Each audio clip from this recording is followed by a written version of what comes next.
Yep. Hey everyone, welcome to another Travel Talk Tuesday. I feel like it has been ages ago. We did skip one over the holidays, so it actually has been a while since I've been on here and talked about travel with you guys. Today, we are talking about train travel.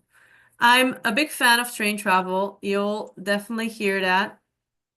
But before we start, I would kind of like to know who has traveled by train before. Are you used to traveling by train? Just let me know if you have. Where have you been? Where did you travel to? How was the experience? Did you enjoy it? You didn't enjoy it as much? Or maybe you're just brand new and you're just curious about what this is all about train travel. Or maybe you're not sure about flying and you want to find other alternatives to travel, which train travel is perfect for.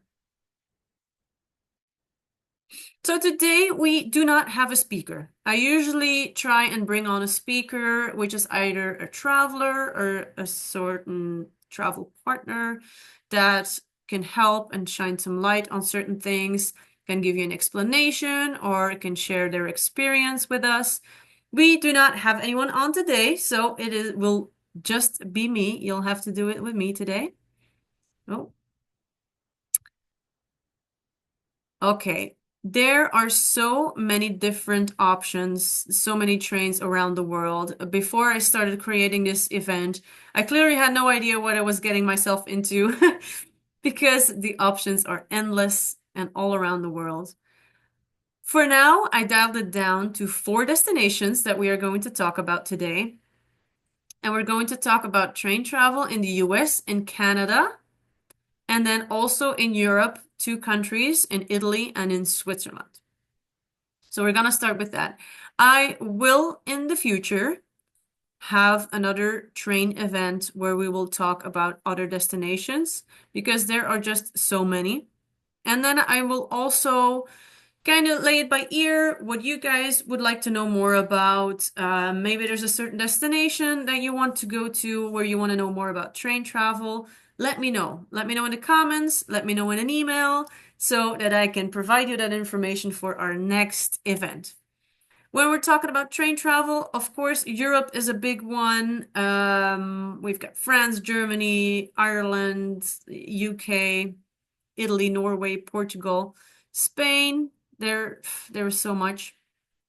Definitely, yeah, Norway, Scandinavia, beautiful. We'll also talk about Alaska today. We've then have certain regions that are very important, like the Amalfi Coast in Italy, Bavaria in Germany, the Canadian Rockies, French Riviera. So much. Sicily, Tuscany. There is so much. There's also train travel in Australia, in India, New Zealand, South Africa, South America. You name it. Of course, depending on the destination, your experience might be very different.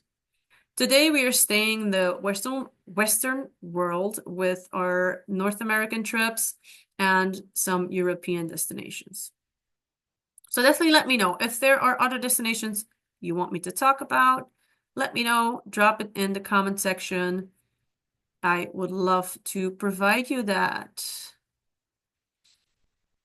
Okay, let's first touch on the fact why I think train travel is a very good way to travel. Not only when you have low vision, but also for people that want to experience the country, want to experience the backside of the country, maybe are not fond of flying and want to do it in a different way. Train travel is a very pleasurable way of traveling around. And to be honest, even though I love traveling, people that know me, I travel full time. I actually dislike flying. Ugh, I don't like flying that much. The whole experience, it can just be stressful. It can be time consuming. You don't always know what's going to happen when you get there. Sometimes it's super busy, sometimes it's not. And of course, when you have to cross an ocean, of course you're going to fly. You can always take a ship as well, but that is also not always recommended. So when you want to cross an ocean, when you have a big distance you want to cover, you're of course going to fly. But I had this discussion with my friend not that long ago. She is also looking into traveling by train. And her question was, okay, but what is the most interesting price? Is it flying? Is it train?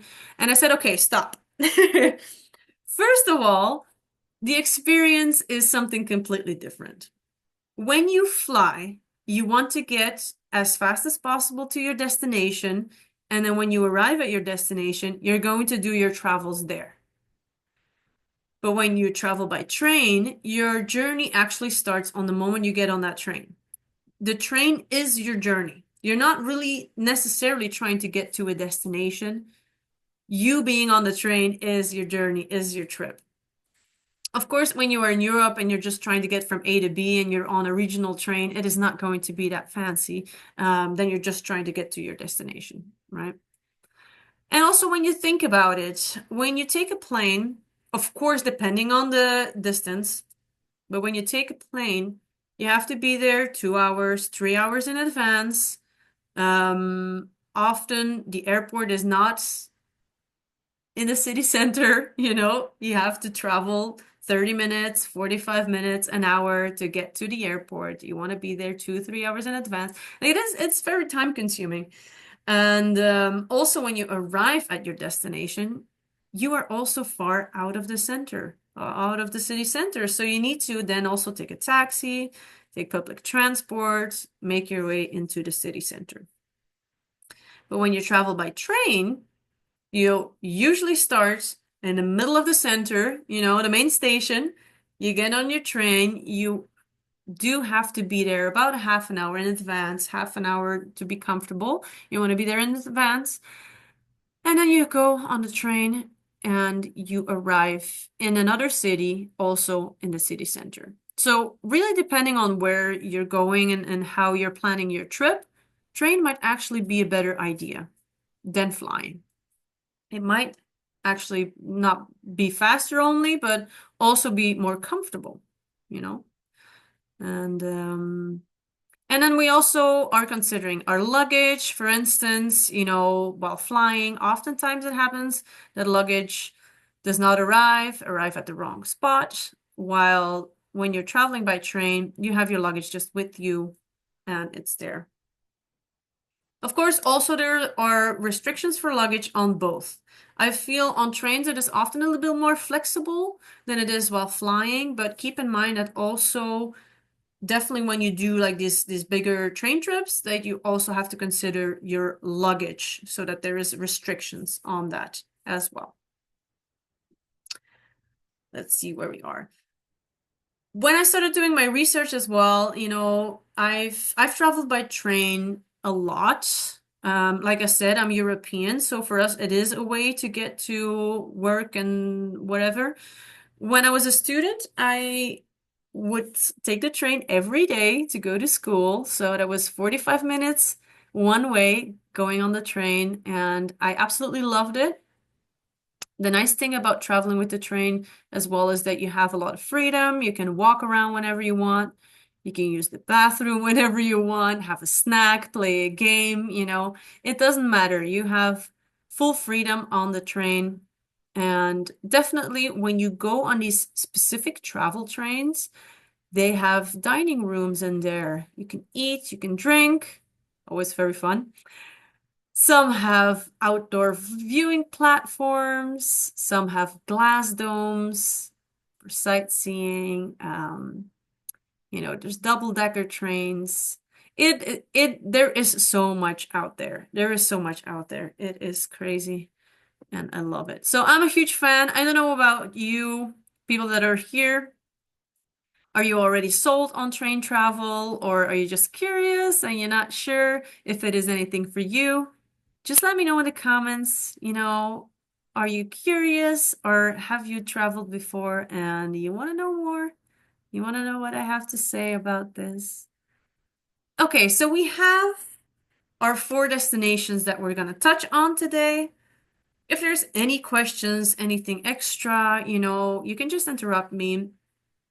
Don't worry about it. Unmute, ask me a question, drop it in the comment section. I'll keep an eye on that. But don't hesitate to ask me any questions. Like, I love to have a bit of a back and forth. I don't just want to be the person that is doing all the talking. I usually have this speaker on where I have a little bit of back and forth with, which is not here today. So I'm sure I will miss that a little bit. So yeah, whenever you have something to say, just drop in. Feel free. Don't be shy. We're starting our journey in North America. I am currently also in North America. I'm currently in northern BC, sadly, for the last 2 weeks before I'll be flying back to Europe. We're going to start here in North America. Most of you are from North America, and I think this is probably one that everybody is curious about. Maybe you've already traveled a bit around North America. The first one we're going to touch on is actually a very popular train travel situation, which is the Rocky Mountaineer. Have you heard of the Rocky Mountaineer before? I know it's a pretty popular one. If you are into trains, you've definitely heard of them before. The Rocky Mountaineer, I'm gonna talk a little bit about them because I've recently went to a virtual event with them and they explained everything about their travels, about their trains. And I must admit, I was actually pretty impressed. These trains are very nice, very luxurious. You can compare them with like a tiny little cruise ship where you have everything on board that you may need. It's really nice. It's really nice. I liked it. And the Rocky Mountaineer, they only travel by day. So you have sleeper trains as well. So there are trains out there where you spend the night on. On the Rocky Mountaineer, they only travel by day. So you do get all, all the things that are going on, all the sightseeings, you get that all in during the day. At night, you sleep in hotels at certain destinations. So there are these trips that you can book that have everything curated in them. Let's say, okay, we go from Calgary to Jasper, let's say, for instance, and then we spend the night in Jasper, and then from there we move on to Quesnel, or so you stay at night, you stay in hotels, very nice. The next day you go back to the train and get back on the train. Of course, it depends on what sightseeing you want to do, what activities you want to do at the destination, that all depends on you. But there are these basic packages from Rocky Mountaineer that you can use. So the train ride is really the journey. It's not as much about the destination. It's really the journey about getting there, being on the train, having a really good time on there. It's not just the transportation. So Rocky Mountaineer really curates an immersive travel experience along historic rail routes. Some even go back to the 19th century and have like these foundations from Canada's transcontinental connections. So the journeys are both historical engineering and a combination with modern luxury. So yeah, they're really nice. There are two experiences on the Rocky Mountaineer that you can choose from. So you either have the silver leaf or the gold leaf that you can choose from. All right. We'll touch about that a little bit later, but the silver leaf, the difference between the two, the gold leaf is the higher class one. It's like the first class one. It is a bi-level coach with a large outdoor viewing platform and a lower dining room. So below you eat, upstairs you have a outdoor viewing platform, which is pretty cool. I've actually never been on a train that has an outdoor viewing platform before. Well, the Silver Leaf coach is just a single level, so it's all on the same level. There is also an outdoor viewing area, and your breakfast and your lunch will be served at your seat. So it's not as much as a dining area and then a seating area. Everything is in the same place. Okay, so we're going to talk about the 4 different routes that the Rocky Mountaineer has in the US and in Canada. And I also have maps downloaded. So if there is something you want to know, if there is more information that you want on any of these routes or more about the Rocky Mountaineer, let me know and I'll send you the information. It's very simple. I have that all for you. I'm just going to give like an overview of what there is out there within these destinations, and it is already a lot. But if, if there are certain things you want to know more about, just let me know and I'll make sure to provide you with that information. So in Canada, they got 3 routes, the Rocky Mountaineer. The first one is the first passage to the west. This is their most popular route. So this connects Vancouver to Banff, Banff, Lake Louise. It's a historic route. It follows the path of Canada's first transcontinental railway. And you'll just be passing these beautiful mountain peaks, turquoise lakes. You'll pass through iconic locations like the Spiral Tunnels and the Kicking Horse Pass. It's epic. It's one of the most popular routes, and that is with reason. Then another one is called The Journey Through the Clouds. It sounds very dreamy to me. This route travels between Vancouver and Jasper, and it will take you through the heart of the Canadian Rockies. It's known for passing Mount Robson, which is the highest peak in the Rockies, and you'll also have the vast wilderness of Jasper National Park. Of course, everybody probably knows that there was a massive fire in Jasper last year. Sadly, it did destroy quite a lot, but the Jasper National Park is still really well intact and it is still very beautiful. So I would not let that bring it down to not do a trip to Jasper right now. The third trip in Canada that the Rocky Mountaineer has is the Rainforest to Gold Rush. Ooh. This route offers a diverse experience.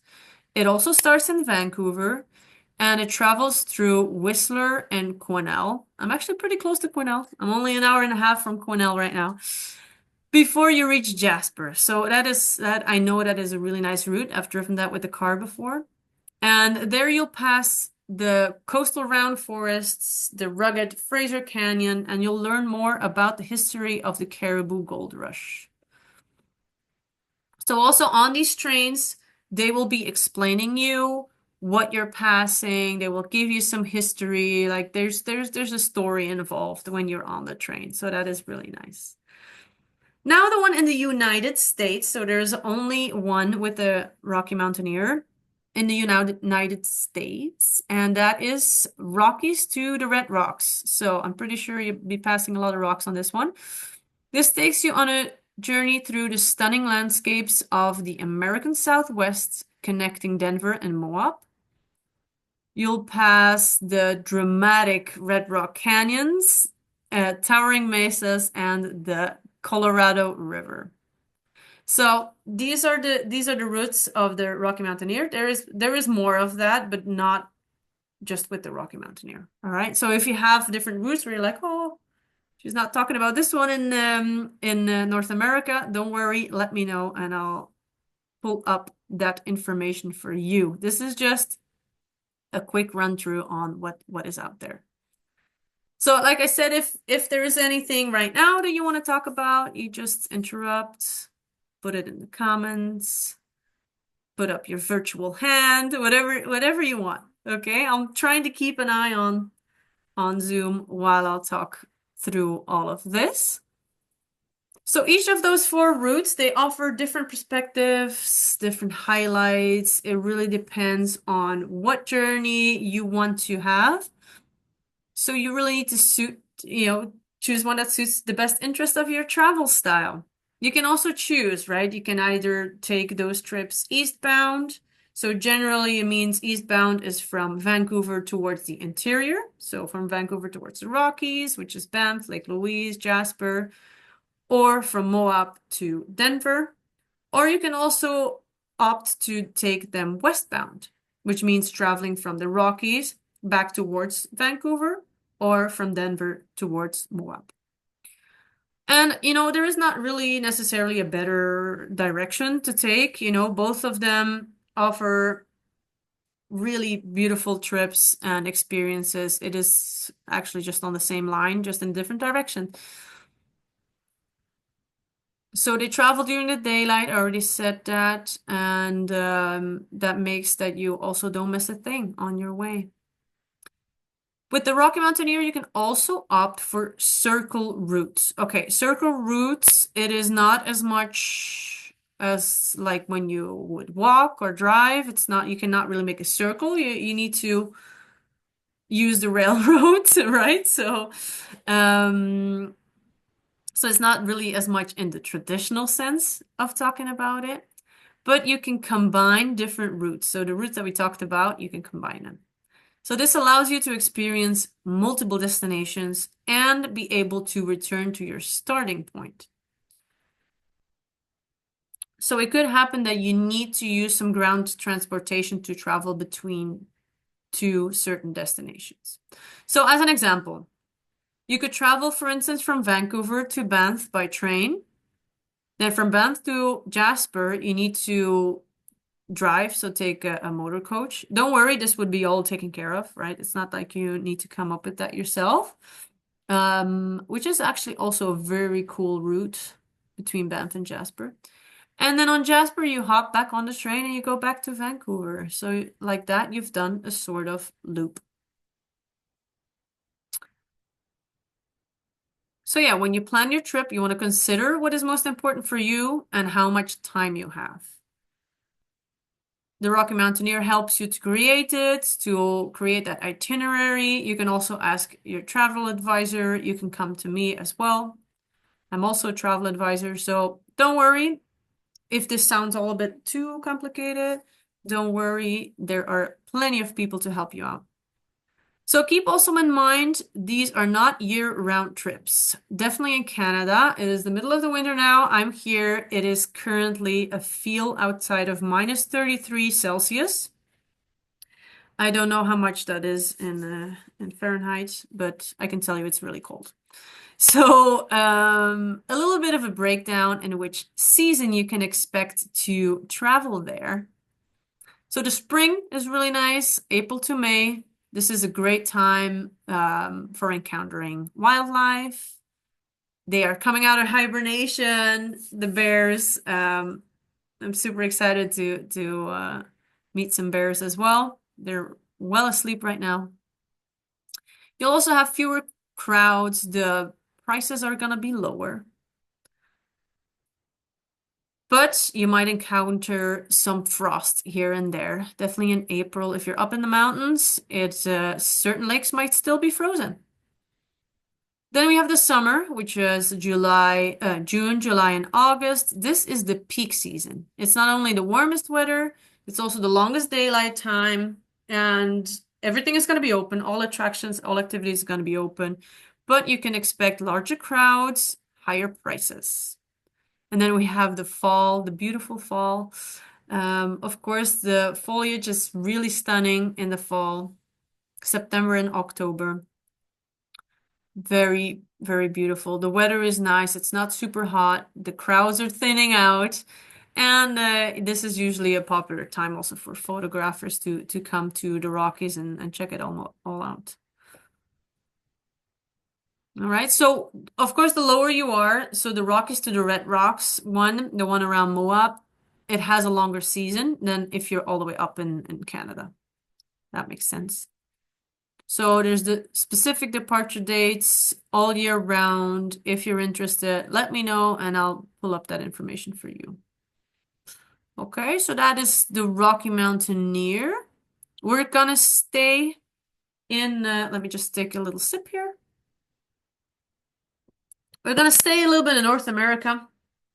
before we move over to our European destinations, if that's all right with you. We're going way more north.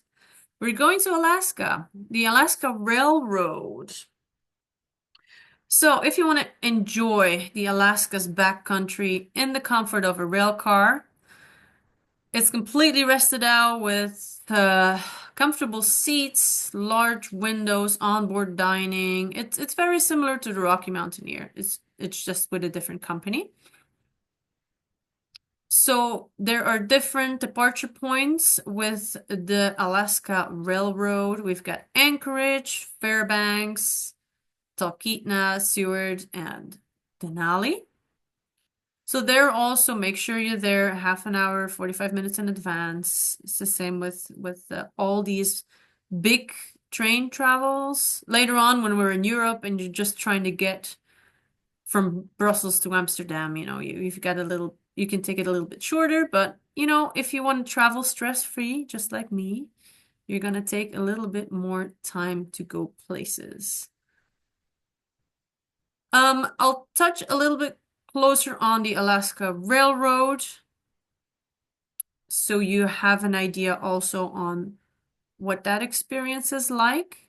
It's a bit similar to our Rocky Mountaineer. You also have two different experiences, so two different onboard dining options. It's not the silver and the gold, but almost. It is the Wilderness Cafe or the Gold Star Dining Room. So when we talk about the Wilderness Cafe, it's mainly a snack bar. It offers you grab-and-go refreshments like baked goods, salads, sandwiches, both non-alcoholic and adult beverages. And the Wilderness Cafe is available on all Alaska Railroad routes. Some of them even include some table settings, so that is nice as well. Then the other one, the Gold Star Dining Room, it kind of says it a little bit in the name. It is a sit-down dining experience. So very similar with the Rocky Mountaineer, it is in two levels. Which means so you have the dining area below and then you have the viewing platform above. In this dining area, they serve breakfast, lunch, dinner. The meals are prepared on board and are often local produced and with very fresh ingredients. The drinking menu there includes craft beer, wine, signature cocktails. It's really more that uplifting experience of that journey. This coach, however, is not available on all the routes. If I'm not mistaken, it is not available on the Glacier Discovery route. There are so many routes with so many different names. I could start naming them all to you, but I don't know if that really helps you. Might get a little complicated if I start going over it. So the adventure class, like I said, this is the most economical train option that you can take. There's lots of room for your luggage. It's easy to walk from car to car. There is a shared dome observation car. Yes, so there's a shared dome observation car, but the time that you can go on it can, on the high seasons, be limited so that there is like a fair use for all. There's a casual snack and dining options. The seats recline. They have footrests. And then the Gold Star, the upper class one, really has a premium service option. It has an exceptional viewing platform, upper level dome. It looks pretty cool. It depends on how your vision is. Otherwise, this fancy feature is not really doing you much. And in the lower level, fine dining restaurant, meals, 2 alcoholic beverages included. Yeah. Also, same thing, you can easily walk from car to car. There's casual snack and dining options.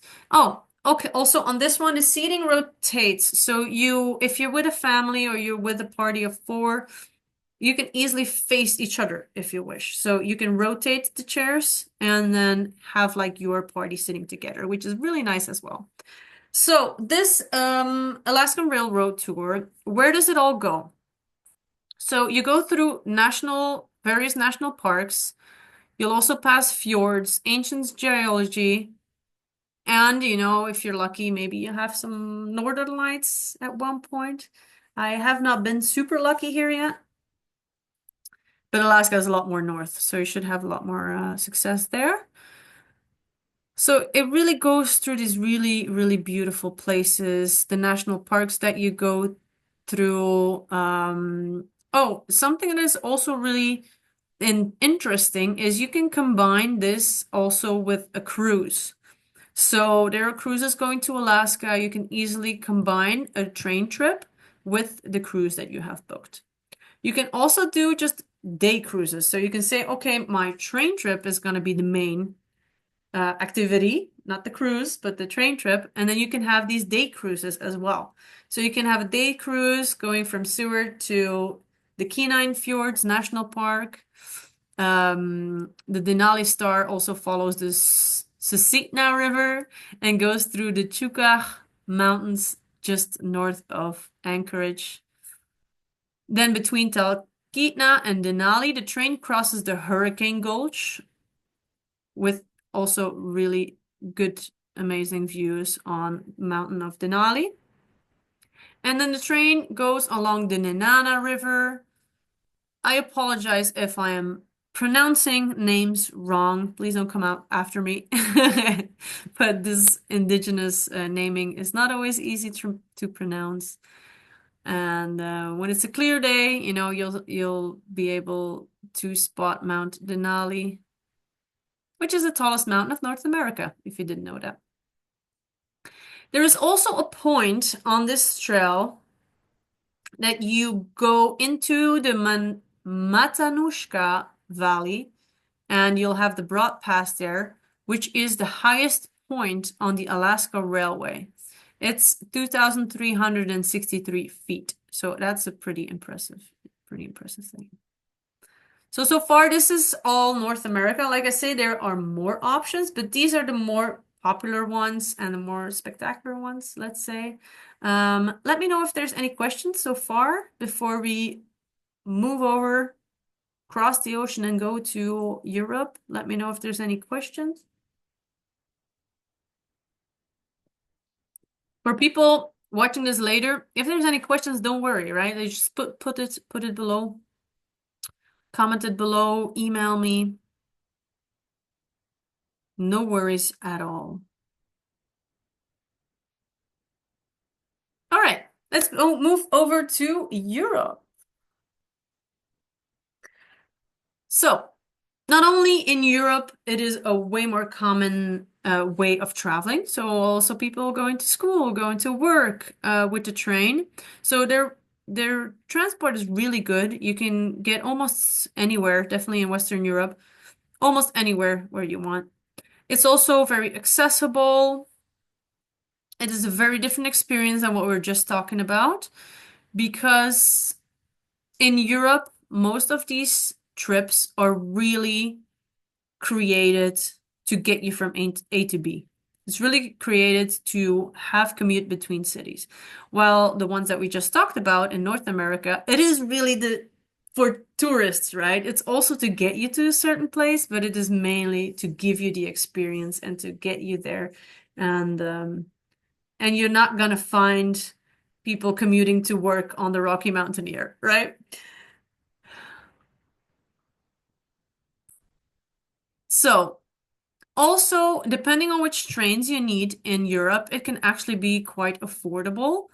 Um, in April, I'm organizing a trip in April for a week to Belgium. So if anybody's interested in joining us, we're going to Belgium. We'll be visiting the nicest cities of Belgium. So we're going to Brussels, Ghent, Bruges. We'll be making our own chocolate. We'll be eating waffles. We'll go to the Atomium. Like, there's so many cool things on this trip, and we will be taking the train along with it. So if you're interested, let me know. I'll send you the itinerary for our Belgian trip, and it's going to be really great. And then also, It can be very affordable, definitely if you are under 27 years old, because then you can get a significant discount on your train tickets. I'm just giving you that information. But how do you start this? Definitely Europe. It can be quite overwhelming, and there are so many logistics for you to think about. Like, how do you start planning a trip with the train in Europe, getting from A to B, and then finding your hotel? And then what about sleeper trains? There's also a way of doing longer commutes in Europe and staying in a sleeper train. I actually don't know. Has anyone stayed on a sleeper train before? Just let me know. I'm kind of curious because I think twice. That was as a child where you had these sleeper trains going to the ski resorts in the winter, and I would go with my grandma, and it would be so cool, you know. In the evening, you're in Belgium and you leave and you close the curtains, and then in the morning you open up the curtains and it's just snowy mountains wherever you look. So that was always a really cool experience, and it's just really cool.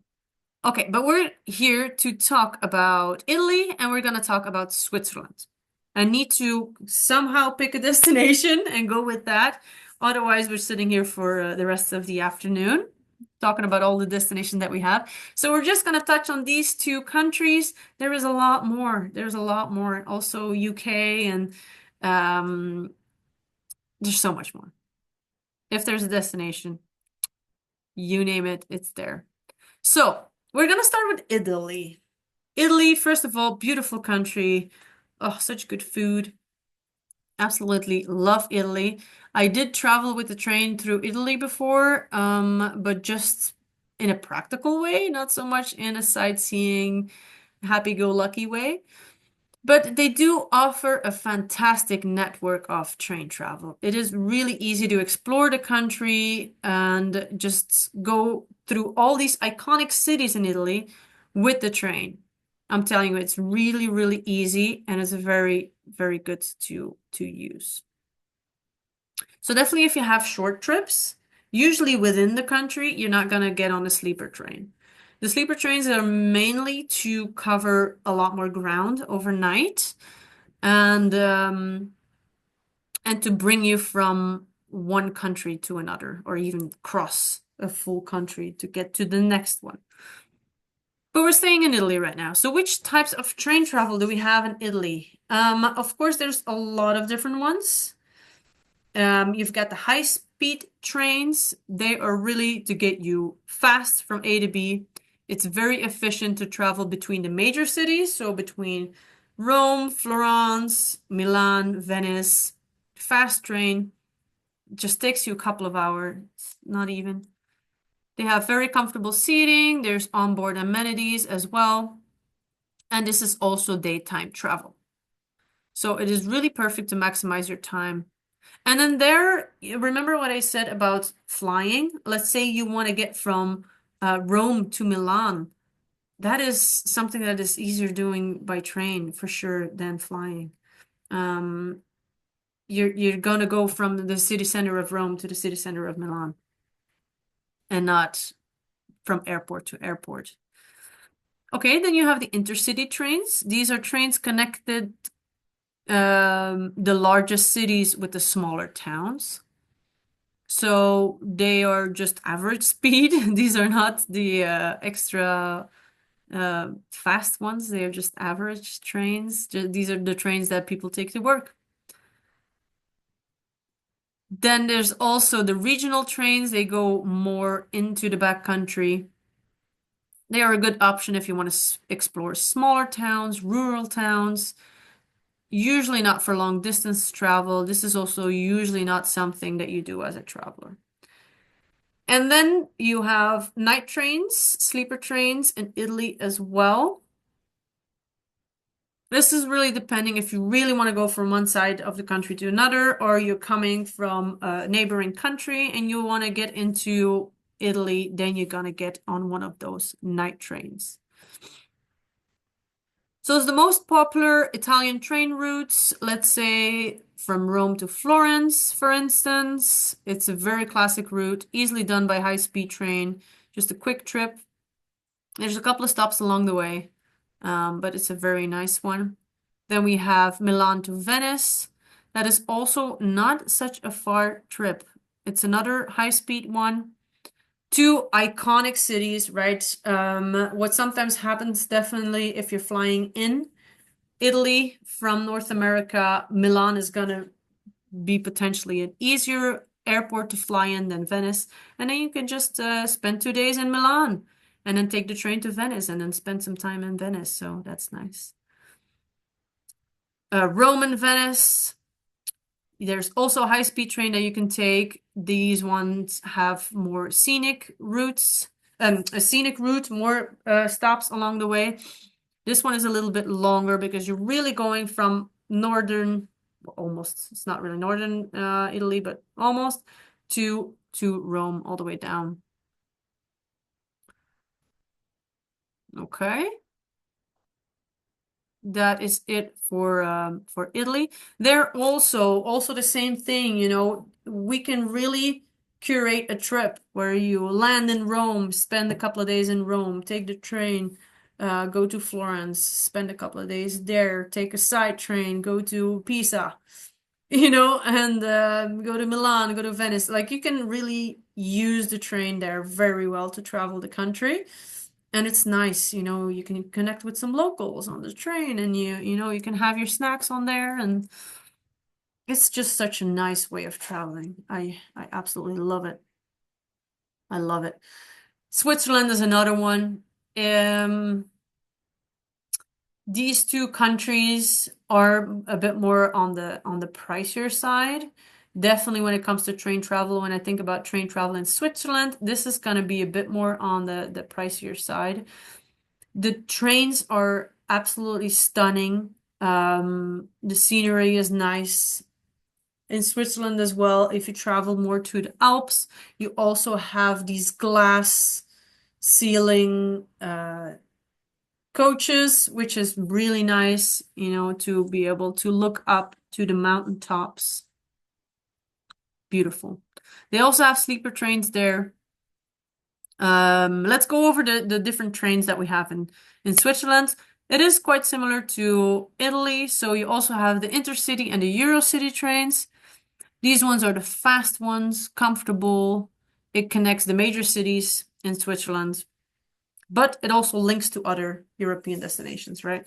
So if you haven't been to Europe yet, and you would love to go, definitely with trains, with planes, it doesn't even matter. It's very easy, you know, there's no borders. You land in Europe, any of the European cities, you get 3 months to travel there. And then of course you have to make sure that you leave. Can't overstay in Europe. That would not be a good idea. So you have 3 months to travel in Europe, and you can cover quite some ground, and the train would be a perfect solution there. All right. So yeah, within European destinations, it's so easy. Again, you got the regional trains. These are the ones that go to the smaller villages. It is often more scenic, and it really lets you experience that Swiss countryside. And it would also have a lot of locals on there, which is always nice. Also, in both countries, a lot of people speak English, so you don't have to worry about that. Then in Switzerland, you have the panoramic trains. That's the one I just talked about, where you have like these glass ceilings and oh, it's incredible. I've taken a train. Where did I take the train from? I think from Geneva to Zermatt. Yes, from Zermatt to Geneva. It doesn't matter. I've taken that train before and it's stunning. It is really, really nice, very comfortable. The glaciers that you pass to their large windows. They also go during the daytime. These are all daytime travel. There are some night trains though, so there are some sleeper trains. The main operator there in Switzerland is the ÖBB, Nightjet. These usually go between Austria and Switzerland. There is a lot more than those. But the sleeper train routes to Switzerland, they also go to other countries. I'm just going to give a couple of examples so you kind of know what is possible there, right? So you can easily travel from Zurich to Amsterdam. This is a popular route for people that want to travel between those two overnight. So you save a night in a hotel, let's say, you go to sleep, you wake up, and you're in Amsterdam, right? It's just magic. You can also go from Zurich to Berlin, from Zurich to Hamburg, to Vienna. You can go from Basel as well to Amsterdam, Berlin, Hamburg, Vienna. There's a lot of options. I'm not going to name them all. There's a lot of options. But this night jet is really cool. It offers different types of accommodation. So you get the sleeping cars. They are actually the most comfortable option. These are divided in private compartments for like one, two, or three people, depending on how you're traveling. If you're traveling in a couple or if you're traveling in a couple with a child, you're gonna have one compartment by yourself. What is in that compartment? You have actually everything you might need in there. You have beds, bedding, there's a wash basin in there. And some deluxe compartments, depending on which price you want to pay, will even have a private shower and a toilet. So you've got everything there that you want. Then you have the couchettes. These are shared compartments with bunk beds. So you can, it's like hostel style-ish, right? So this is ideal for groups if you're traveling on a budget. You'll also get a blanket, a sheet, a pillow. So it will also be clean and you will have everything you need. You're just sharing it also with other travelers. And then on the sleeper trains, you also have the seats. So you can take a sleeper train without having a bed and just sit, which I would not recommend to do as an overnight trip, but who knows? You can. You can definitely do that.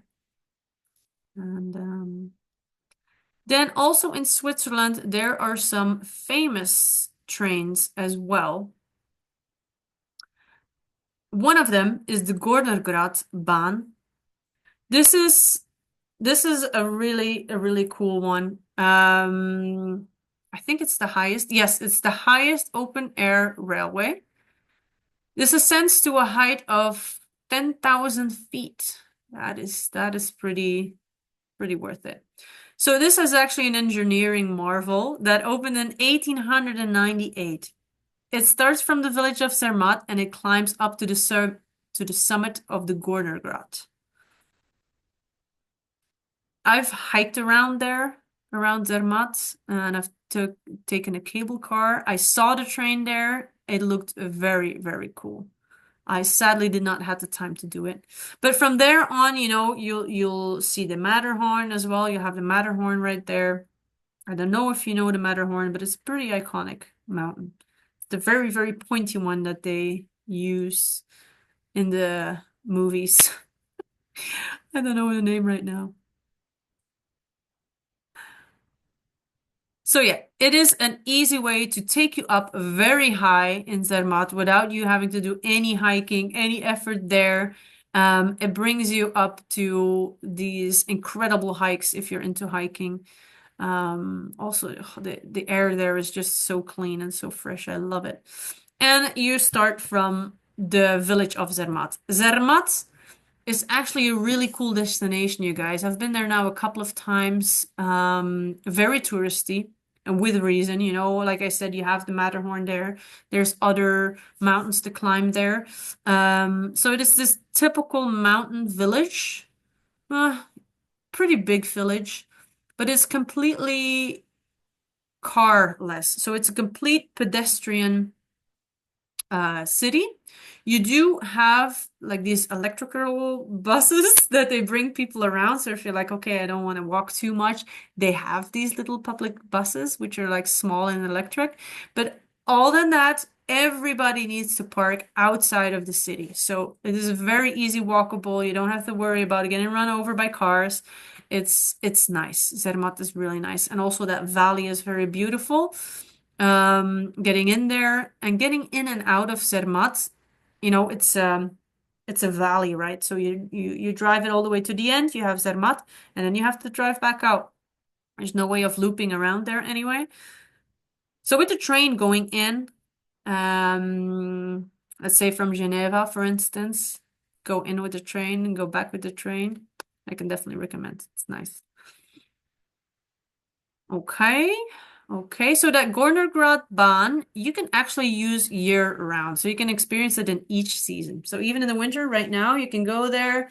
Skiers, snowboarders use it. And then in the summer, it's mainly for hikers and nature lovers that want to go there. Yep, I've seen that. Okay.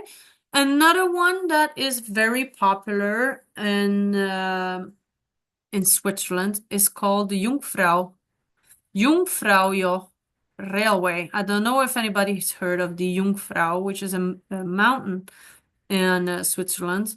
So same thing there. It is also one of the highest railway. Let's see how high this one is here. It's actually higher. It's 11,300 feet above sea level, this one. This one opened in 1912, but this one goes through a tunnel. So that's the difference with the Gornergrat that we just had. This one goes through a tunnel inside the Eger and the Munch Mountains before it emerges at the Jungfraujoch. I have not been there. I haven't been there before, but I've heard that it's really, really beautiful there.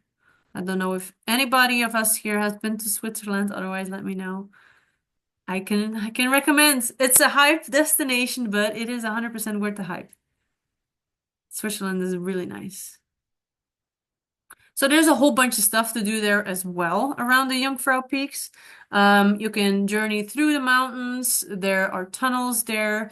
There are cable cars, viewing stops, just beautiful scenery. You've got Glacier World there, so you can go inside a glacier. Very cool. There's an observatory, ice palace. It doesn't really say it here, ice palace, so you can go into tunnels. Yeah, chambers carved out of a glacier with ice sculptures and exhibits. You've probably heard of that before, when there's like an ice bar and everybody's drinking out of ice glasses and sitting on ice benches on the ice bar. Yeah, so that is the experience that you can have also there in Switzerland. Really cool. So yeah, yes, those are the destinations. Those are the main rail trips, not the main ones, but the rail trips that I have done my research on right now to give you a little bit of a feel of what is out there. There is a lot more. I was organizing a trip for somebody in Peru, for instance, going to Machu Picchu. There's also really cool trains that you can take there. And there's so much more, the destinations are endless. Like I said, I think I'm gonna do another episode. Let me know if you would be interested in another episode. Maybe then I would have a speaker coming on sharing some experience about train travel. But I would be touching on different destinations, and I'm counting on you guys to let me know what destinations you are curious about, because there's so much more. So definitely let me know in the comments or unmute. Let me know if there's any questions about what we just touched on, and I can see if I can provide you that information. Also, for people watching this later, like I said before, you can still comment. You can either find me on Messenger as well. You can also email me, visionlosstravel@gmail.com. This is for any type of question that has to do with travel. Reach out, ask me. I'd be able to provide you contacts on the ground, help you with booking your travels. Maybe you're not sure about traveling yet and you need a little more support. You're trying to find ways to take those first steps out of your comfort zone. You don't really know how to do that. Please contact me. I would love to help you out. I would love for you to feel the magic that travel brings, and I absolutely love it. For people that are interested in our Belgian trip, I'll give a little bit more explanation. So we won't be talking about trains anymore. So if you want to go, you can go. If you are curious about the Belgian trip, this is from 7th to the 13th of April. We arrive and we leave from Brussels. So we're going to check out the Atomium. We're going to check out Brussels. We're taking the train to Ghent, to Bruges in that week. We'll be making our own chocolates. Chocolate is very big in my country. We're going to do beer tasting as well. Don't worry if you don't drink alcohol. We have plenty of non-alcoholic beers that are absolutely amazing as well. So we're definitely on a cultural culinary trip there. And if you're interested in that, let me know. I'll send you the itinerary for it. There are more trips on my mind. So the very first trip that Vision Loss Travel is organizing is Spain next month. That is the first one that is happening. So I'm very excited about that. Then we have Belgium, and then there's some more trips on my mind as well. So if you have a destination that you are dreaming of going to, but you don't want to go by yourself and you're hoping that one day somebody organizes a group trip, let me know. Let me know. Give me some ideas. I kind of want to know what everybody, what moves you. And our trips are always going to be in small groups. So it is 4 people to a max of 6 people, but it usually will be around 4 in small groups, just with me. And we'll travel, we'll have fun. Everything is taken care of, but there is also still a lot of flexibility. So if there's certain things that you've researched that you want to do, I can be flexible. We can try and get that into the trip. Or if you say, I actually want to stay a little bit longer, or I want to come a bit sooner, I don't mind doing that solo before the group trip. Let me know. I can take care of that for you. And yeah, that is it for today. I would like to thank you all for watching, for listening, and next week, Travel Tuesday, next month, there is another Travel Tuesday. So every month, the first Tuesday of the month, we'll come together on a talk like this. I usually try to get a speaker on, so that is someone that is either very knowledgeable in the subject that I'm touching on, or a traveler that will share some experience with us. And every month we'll have a new subject. So if there is some subject that you want to know more about, you just let me know. I will do the research, I'll bring it on this event, and I'll find a speaker, and then we can have that conversation. All right, so I want to thank you all for being here, for listening, for commenting, and then hopefully see you all next month. Take care. Bye-bye.